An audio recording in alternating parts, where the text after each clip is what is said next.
Broadcasting live from the Business RadioX studios in Woodstock, Georgia, it's time for Cherokee Business Radio. Now, here's your host. Welcome to Cherokee Business Radio. Stone Payton here with you this morning. And today's episode is brought to you in part by Alma Coffee, sustainably grown, veteran-owned, and direct trade, which means, of course, from seed to cup, there are no middlemen. Please go check them out at myalmacoffee.com and go visit their Roastery Cafe at 3448 Holly Springs Parkway in Canton. As for Harry or the brains of the outfit, Leticia, and please tell them that Stone sent you. You guys are in for a real treat this morning. Please join me in welcoming to the broadcast with Community Burger in Canton, Chef Todd Hogan. Good morning, sir. Good morning. How are you doing today? I am doing well. I mentioned it before we came on the air. I'll say it again on the air so that it's on the record. Great looking hat, man. Oh, thanks. I tell you what, it was a project that we truly enjoyed developing. The whole Community Burger design was to be truly what it says, community based. We're a philanthropic style restaurant where we want to actually give back to the communities in which we put our restaurants. So it's a brand new brand, and we're excited to hopefully grow this thing throughout the Southeast, and we'll see how we get there. You know, it's baby steps. You know, they say you eat an elephant one bite at a time, and we're taking our first bite. All right. Well, I love the brand. I love the intent. What did compel you and yours to I was going to say jump off a cliff. That's probably a little radical, but it's a pretty big move to do something like this, right? Well, I've been in the restaurant business now right at 39 years. Oh, my. You don't look that old, man. Well, I started when I was really, really young. We'll say that. And my best friend and I started in the upscale casual fine dining segment of the restaurants when we were early teens.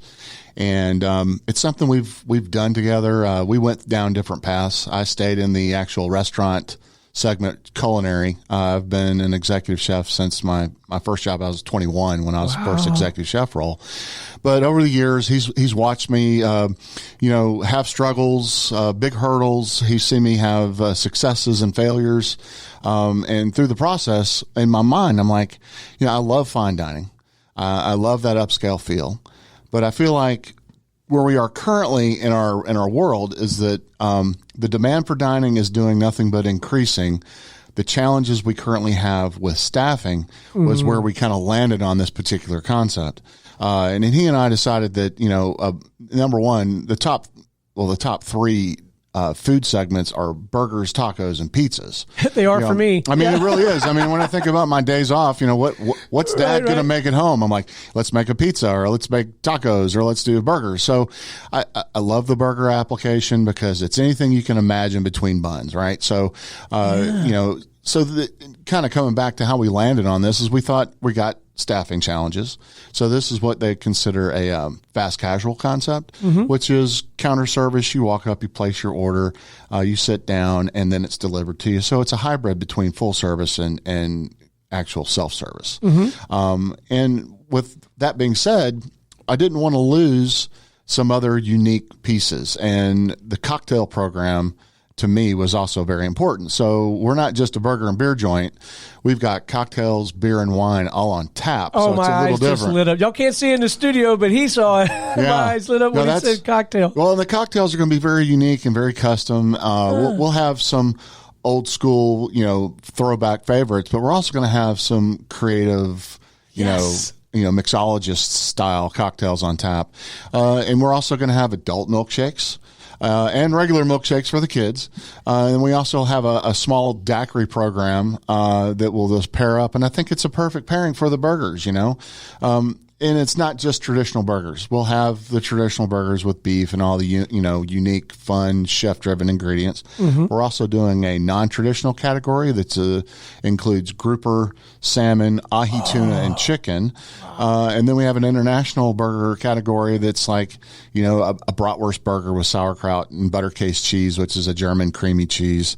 And we also have salads. So whenever were thinking about our target market, we were looking for that either stay-at-home mom or that figure of the household that brought their kids out several times during the week to eat.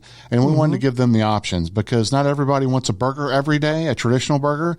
So having the non-traditional category and the salad category really opened up our target market. And I feel like it's going to be a home run for us by doing that.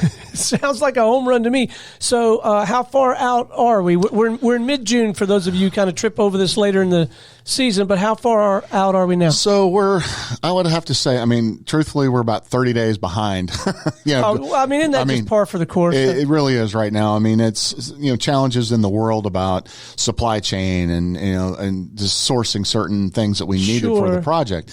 So we're probably looking, the 1st of July. I'm hesitant to give an actual date. Yeah, I don't blame you. We're crossing the finish line though. We're getting there. And it's been a project because this is in the Etowah Mill facility, which is an old 1800s cotton mill. It's like with Reformation and all that? That's exactly right. Oh, baby. So it's a great location. Yeah. But when you're dealing with older buildings, some historic, some not historic, but probably should have been considered historic. Yeah. You have challenges.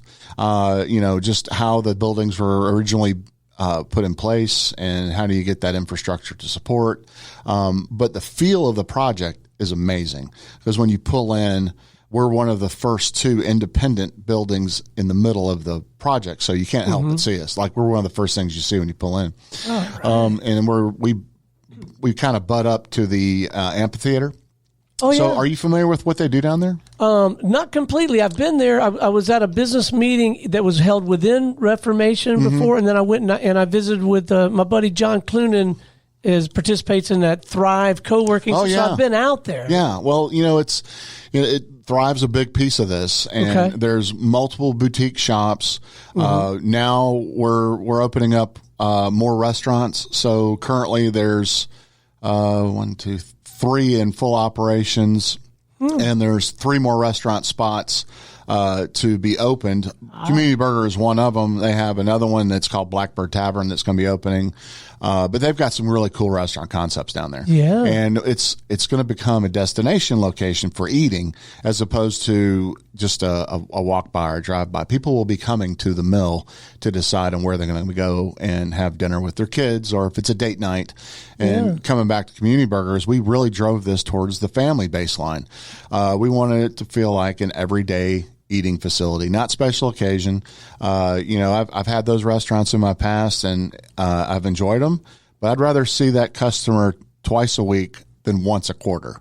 So that's another one of our reasons for wanting to go on the more casual side for this concept. So let's talk about the past a little bit. I'd love to hear a little bit about the backstory, the path that led you here, because you've done quite a bit. This is not your first rodeo. No, I've been in the Atlanta market since '97. Okay. Prior to that, I traveled all over the country. I graduated from Johnson Wales University. I was a TA and a fellow, so I was teaching freshman and sophomore classes during that time frame. As I left the university, I wound up going, to places like Dallas, Texas, out west, Los Angeles, East Vale. I was in New York for a while. I've had great experiences throughout the country. And I was in Key West for about 5 years. I was at a Cafe Marquesa down there, and that was like the chef's dream job. It was dinner only, and it was 7 nights a week. And you were in this, really cool destination that people came and wanted to just kind of let their hair down and have a great time. So when I came back to Atlanta in '97 to open my first restaurant, personal restaurant, it was interesting because I opened up this cutting edge, style restaurant in the Duluth, Gwinnett County market. And I was kind of ahead of the curve, if you will. So, although a great learning, process for me, I had a friend of mine when I opened it. He goes, Todd, it's going to take 3 failures before you make your first success. I'm like, is that a backhanded compliment on what I'm doing? I mean, but I'll be damned if he wasn't right. Sorry if I dropped the D word. Right. And it did. It took 3 failures for me to start realizing what it was with each failure. And I'll say this, they weren't necessarily failures in the big picture, because I took care of team members and they had a lifestyle and they had a way of earning a living. But from a business sustainability perspective, I had a lot to learn. I was young. And John Maxwell, who is an author, and he wrote some great books. He was one of my regulars at Wild Berries Bistro was the name of my restaurant back in those days.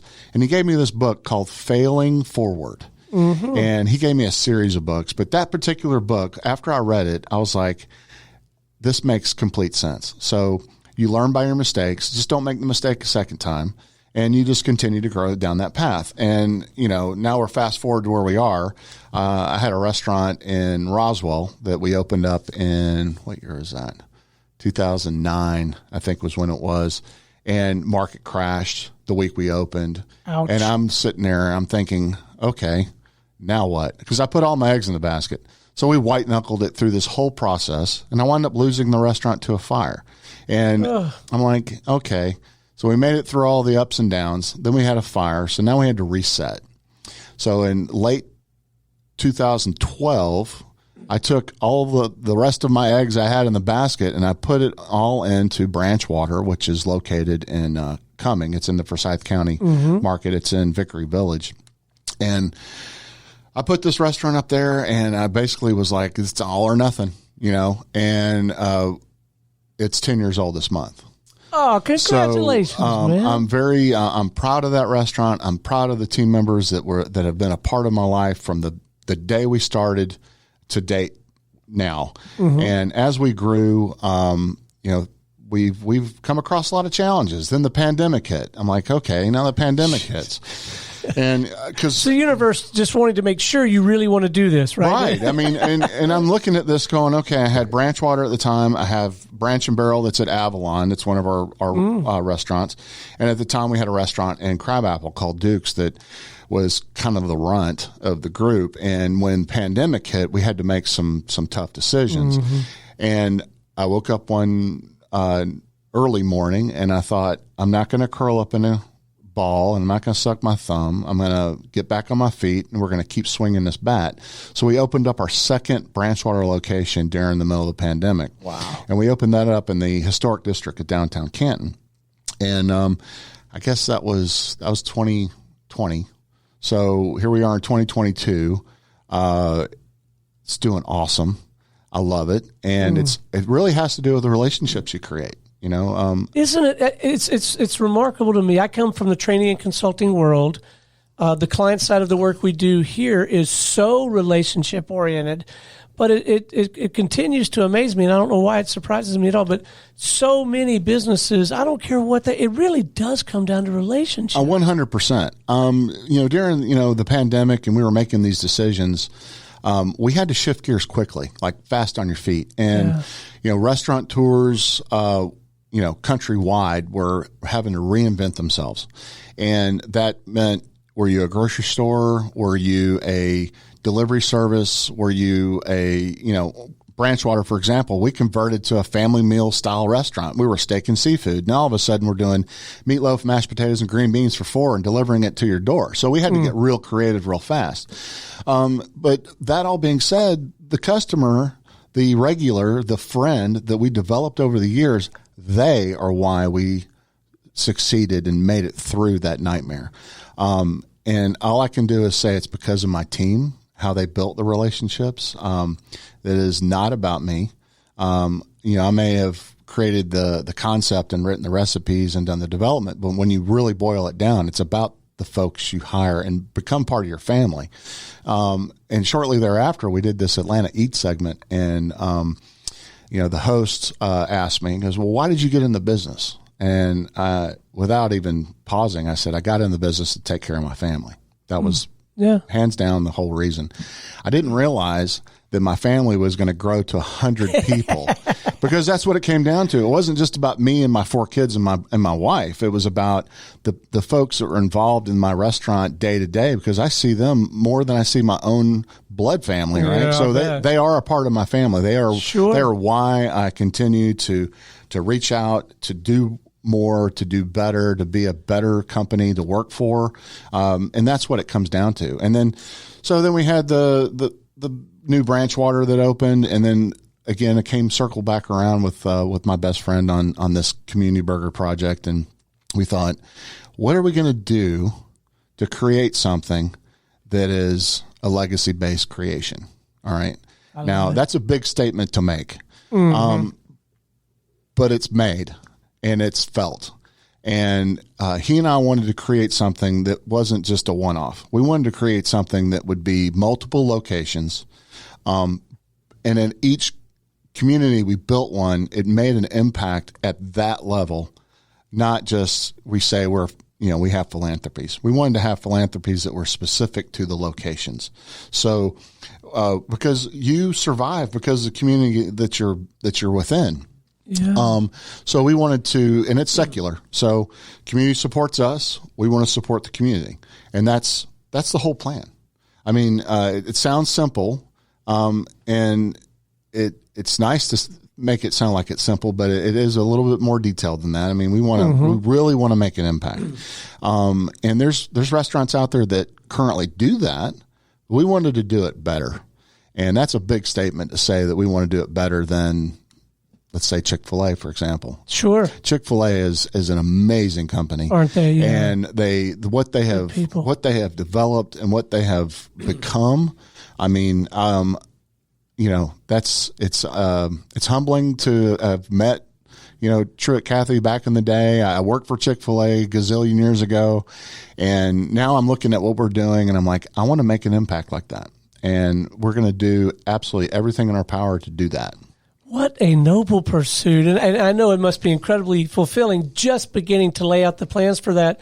If you have any of this organized, talk to us a little bit about what that looks like on the ground, how that might manifest. All right. So the way the philanthropy program is designed is initially my partner and I were choosing the 3 philanthropies. We're going to do 3 philanthropies per quarter.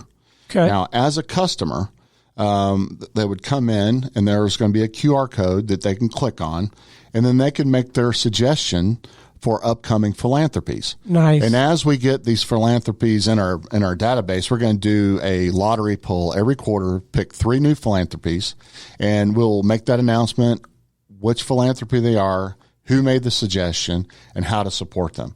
And inside the restaurant, we're going to have something called a giving wall. So it's kind of interactive. Do you remember that game, Pachinko or Plinko you've seen on game shows where you drop a coin and in it bounces all over the place? Yes. So we're having this designed, and when you come in and dine, you'll get a token. And then you'll take your token and go to the giving wall and make your choice which philanthropy you put it in. So whether your child puts it in there or you put it in there, you watch it, and then it drops into your chosen philanthropy. And then every quarter, we will pull all the votes and distribute the donation pro rata based on the votes given by the customers. Oh, fun. So it is, everybody has an opportunity to have a voice, and that's what also makes it that much more unique. I love it. Yeah, this is so cool. Yeah, and I'm a foodie. I'm a chef. So when we were designing this, I wanted to not lose that edge. I wanted to make sure that when you came into Community Burger, you were getting a burger experience that was wildly different than all the others that are out there. I've had the pleasure of working with several of the burger concepts and consulting with some of them and getting a bird's eye view. And I decided to raise the bar on it. And the menu is, we're actually live. Our website's live. It's called yourcommunityburger.com. Yourcommunityburger.com. So you can check it out. And we've already done all of our food photography. So if you see it, that's what it's going to look like when it hits your table. And we do everything that we possibly can from scratch. For example, we're making our own handmade tater tots, hand-cut French fries. And there's a lot of restaurants that do hand-cut French fries. There's a difference in doing it great and doing it. And we're going to do it great. All right. You heard it here. It's got to do with how you blanch them and how you manage the potatoes and what the age of the potato is. I mean, all these things. There's a lot more to it. There's a little bit more to it than just cutting a French fry and frying it. Because I love French fries. I mean, so do I. As you can tell, I have to go to the gym every day just so I can eat what I like.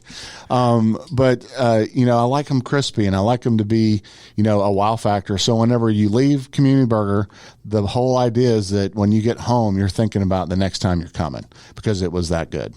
Oh, I'm so excited for this. So how are you finding what's the right word? The business community, the business climate in the Cherokee County and specifically the Canton area? Is it an embracing community that wants to support and help? Well, out there in Canton, they're in a what I would consider a growth spurt. Mm-hmm. I've been out in the Canton area for 17 years now, and I've wanted to put a restaurant in downtown Canton for 17 years now.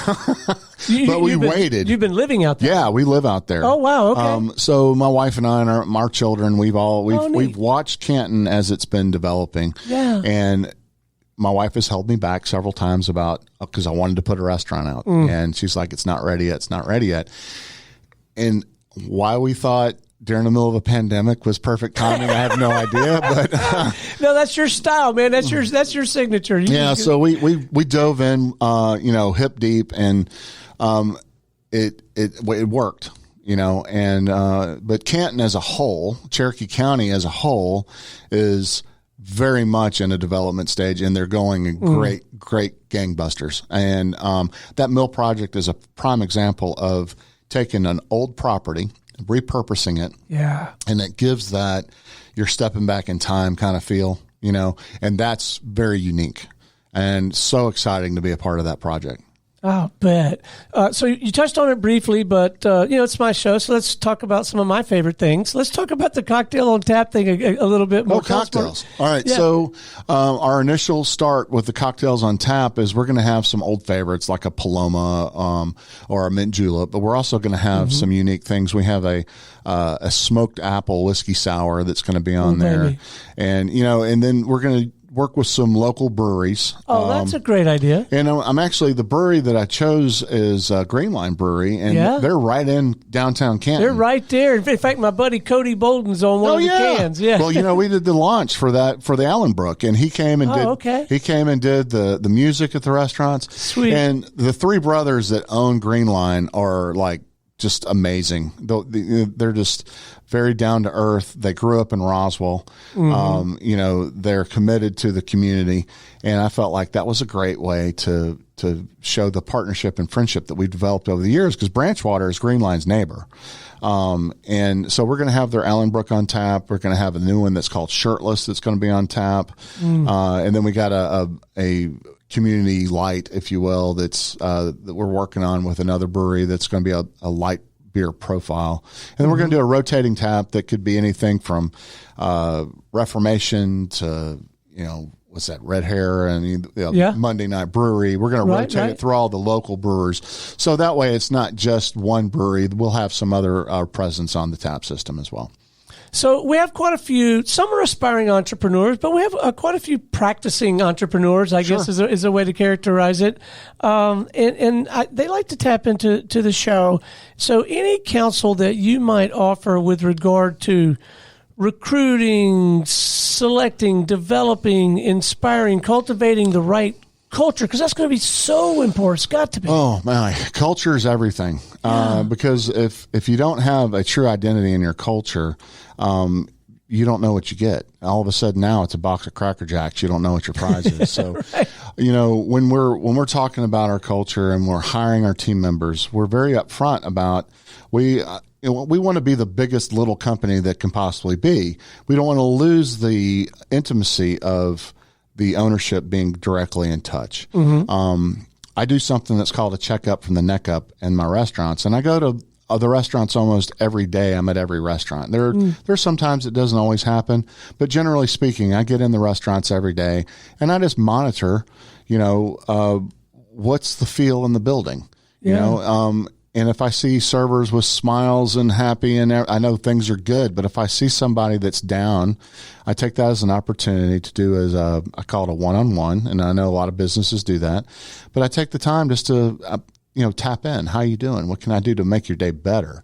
And if you really practice that, and not just preach it, but practice it, the impact that you make at that level, there's no amount of money you can put on that, because what you're doing is you're making an impact on that individual's life at that very moment. And it may not be a situation that you can fix at that very moment, but the fact that you took the time to listen and let somebody know that you actually care, well, that's a game changer, 100%. And that's part of our culture. It's like, and sometimes there's things that you can fix, and sometimes there's things that you just can't fix. And it's just so you have to be there. You have to be available, I would think that candidates for this upcoming concept would be so attracted to what you've been describing here, with the pursuit to support different philanthropies, the kind of culture that you're trying to build. I got to believe that gives you, to some degree, a bit of a competitive advantage in this market where, getting talent is challenging. It's very challenging. And I better knock on wood or something here. I have a proven track record with my management team. I have very little turnover. Typically the turnover comes every 4 years with servers, because we get them when they're a freshman in college. And then by the time they graduate, if they've decided to go down a different career path, that's where the transition happens. Yeah. Now, I will say I've been very lucky to, maintain even some that after they graduate, they decide they want to get in the hospitality industry. And I believe it's because of the impact we made with them at that level. We take it very seriously, in terms of people. And when I say family, that's very important to me, because if you're not happy at home, you're not going to be happy at work. And I don't care what business you're in. So there's a balance to the expectations for management in general. If you're one of those companies that's the old school, drive it, and not listen to your team member, well, you're looking to have some challenges in the future. You'll be doing plenty of training, because you'll be you'll be constantly in a training mode. Exactly. So, is it early yet, or are you in the process of bringing on team members at this point as we speak today? We're fully staffed. We actually started training today. I got one of my training classes that's starting right now. Okay. And we have set up, it's almost a 2-week training process. It goes through class time, orientation, understanding the culture, understanding what restaurants we currently have, and introducing what Community Burger is to us. And then we're going through menu tastings and menu tests. And because it's important that the team members know, like, for example, if you come in and you say I'm allergic to garlic, they know exactly how to drive you to which items you should have and which ones you shouldn't have. If you have dietary needs and we have any way possible to work around it, we absolutely will.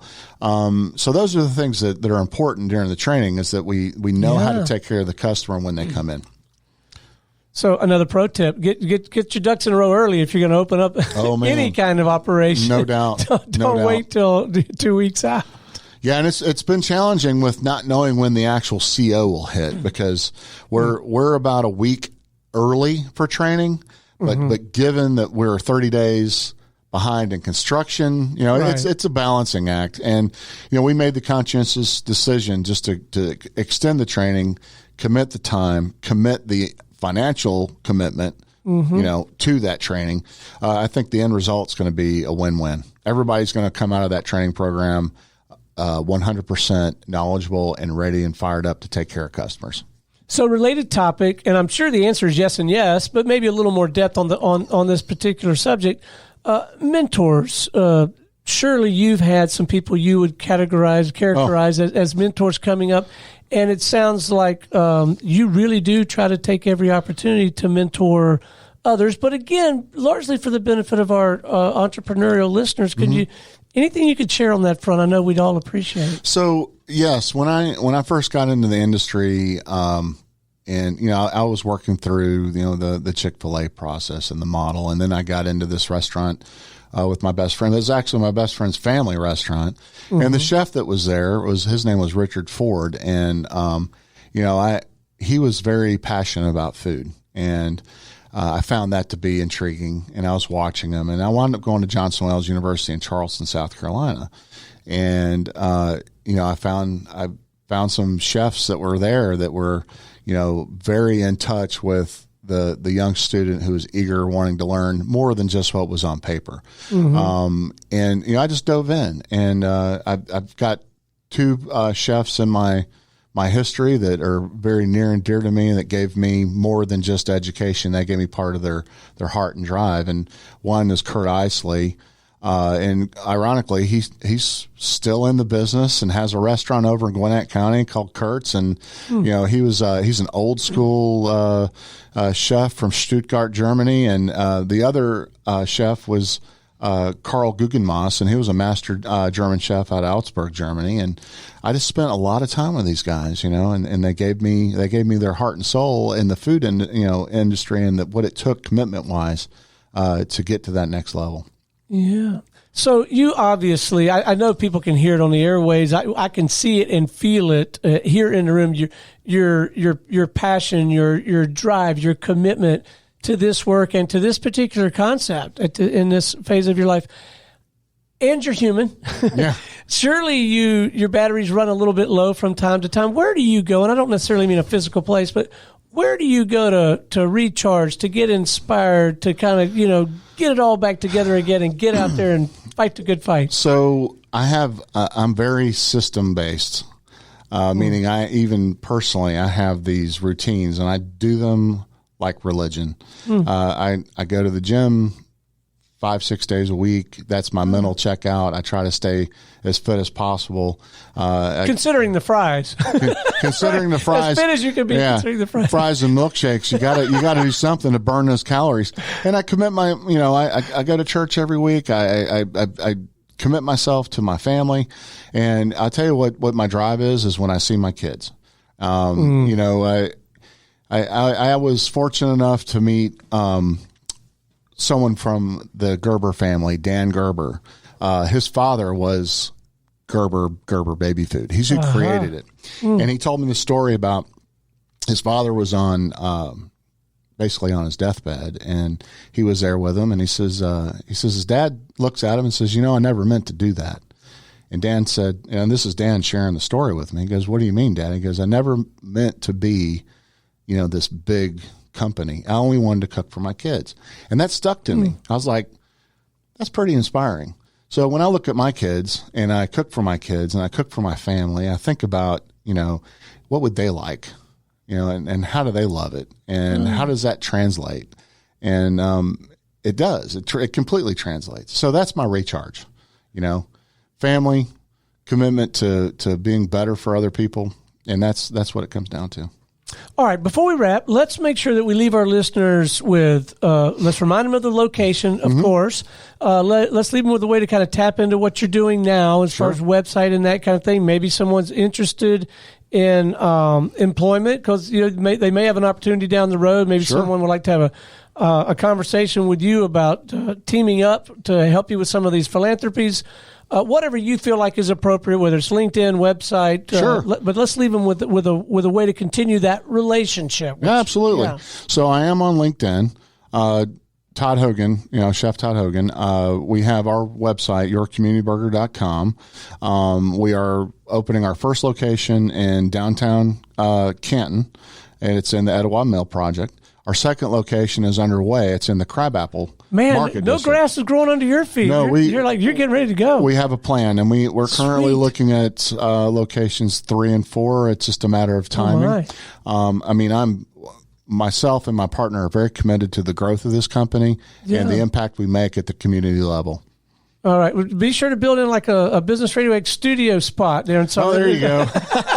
We'll do that as a test kitchen and a studio all at the same time. No, it could be fun sometime, though, to do like an on-site, like some sort of businessy. I don't know. It could be fun. We'd love to do that. And if any of your listeners have any questions or have ties with philanthropies, please reach out to me. I'm really easy to find. It's whether you go on our Facebook page with Community Burger or Facebook page at Branch and Barrel or Branchwater.